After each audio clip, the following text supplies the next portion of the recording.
have always been a big fan of SpongeBob, and I'm pretty sure everybody else has at one point. Well, mostly everyone.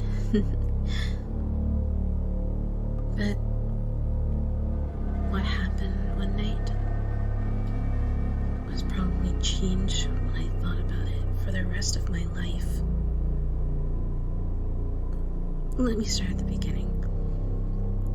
My sister and I have always loved watching SpongeBob growing up. We would sometimes recite lines from the show, try to act them out, or sometimes stay up all late just to watch the episodes all over again whenever we have them on DVD or something. We have our most favorites and our least favorites. But the one thing we have in common is the one episode that creeped us out the most. Everybody has heard of the episode where Squidward talks about the Hash-Slinging slasher, right? You know, how he cut his hand with a spatula, how he got fired at his funeral, you know, the works. Well, what creeped me out the most about that story was that he mentioned 3 signs. Most people probably know them at this point, especially the super fans.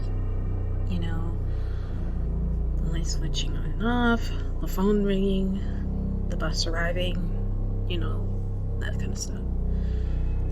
But lately, my sister and I have been watching 3 a.m. challenges as well. And most of them that we watched anyway, were basically based around cartoon characters that you probably all know. But there's one thing that has never been done before until now.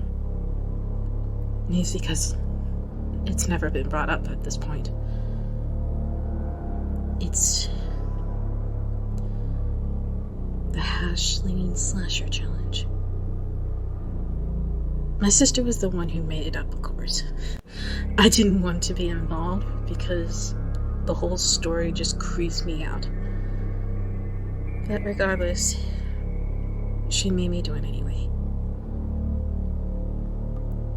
That night, we had to wait for our parents to fall asleep.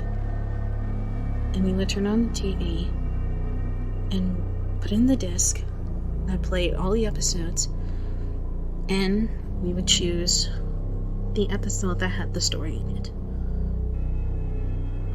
Now, this is where it gets creepy.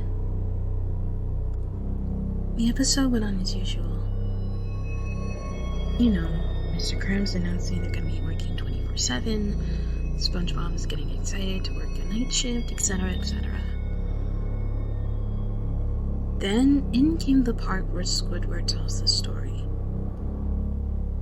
I really wanted to cover my ears because I've heard it so many times by this point. But against my better judgment, I decided to listen anyway. The story went on as usual. But here comes the creepy part. It started when Squidward said every Tuesday night his ghost returns to the Krusty Krab to wreak his horrible vengeance. I should have put quotes there, but I heard it so many times that I don't need air quotes by this point. But even so, it still gives me chills hearing it. Now when he starts telling off the signs, the first sign was the lights flickering on and off. That's when the episode paused suddenly. I looked at my sister angrily. "Did you pause it?" I asked her. Funny enough, she shook her head. "No, it was on the counter the whole time." This sent me chills. Was the DVD messed up? I mean, it would make sense since my sister and I have been watching it for almost all our lives. But then, it happened. All the lights in our house started flickering on and off. Like, it was a glitch. We thought it might be a blackout. But just as it happened, it completely stopped altogether. Then the episode started back up again. This time, he said the second sign, which is the phone ringing and nobody will be there. It paused again. And this time my sister's phone ran off. I told my sister not to answer it, but she did anyway. She hung up a few seconds later, a little confused and close to panic by this point. Well, I asked her. There's nobody there. Now I'm really scared. Suddenly, my phone rang too. Don't answer it, she told me. Already as creeped out as I am now, I did what my sister said. The episode started back up again, with Squidward reciting the final sign. Quote, "The Hash-Slinging slasher arrives in the ghost of the bus that ran him over." Just then, the episode stopped altogether, with me and my sister not doing anything. Just then, we saw headlights blaring in our front window. My sister and I went over to check. Sis? Are we expecting company? How's that possible? She asked me. We don't have guests here this late at night. Just as the bus came, it then left. And we were stuck, staring at a person who was standing in our yard, a few feet away from our doorstep. He was dressed in dark clothing. Something about this man seemed off.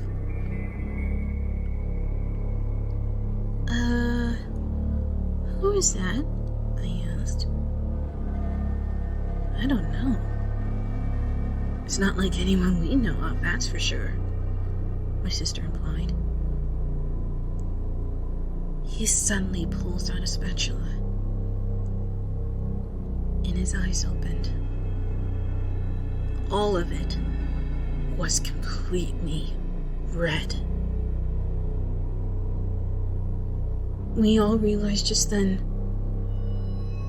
we have summoned the Hash-Slinging slasher into our world. Panicked, she and I decide to run up to our room and lock the door. We wanted to wake up Mom and Dad and explain the situation. But one, there's no way they could believe us.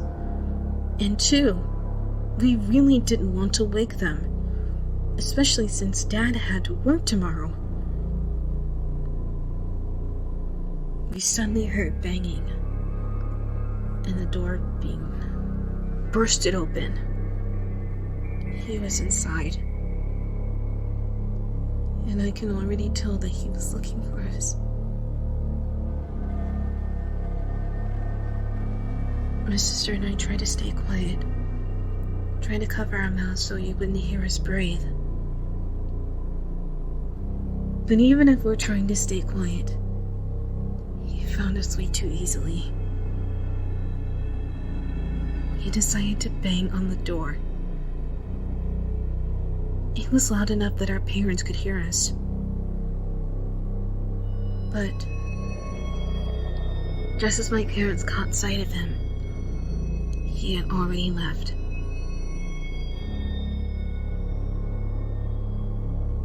My parents asked us what was happening.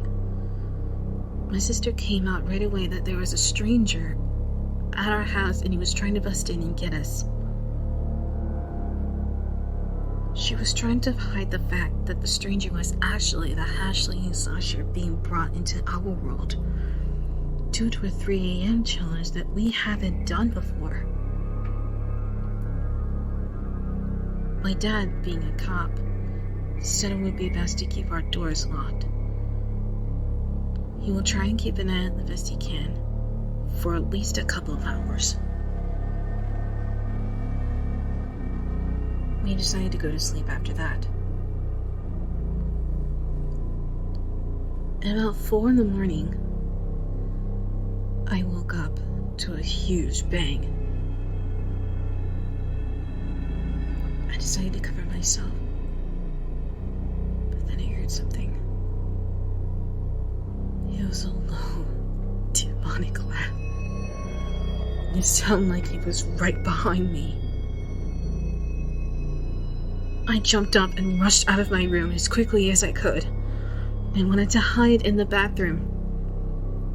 But I was soon caught by the man, the Hash-Slinging slasher. He was still there, and he was trying to kill me. I tried to struggle from him, but he was too strong. He was about to dab the spatula into my thigh when he suddenly vanished. Scared out of my mind, I hid in the closet until morning. When the sun finally rose, I stepped out. There was nobody there. Relieved, I went to my bedroom and got ready to go to school. I didn't mention what happened to me a couple of hours ago to my sister or my parents. I didn't want them worrying about me or freaking out. I was okay for the most part, although it was a close call. I could have been dead if he hadn't vanished. I now know what kind of dangers I have put my family through.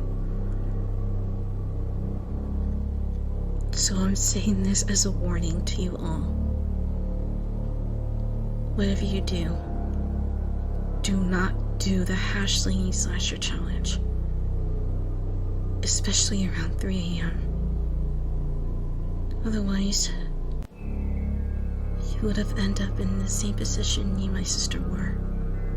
Or perhaps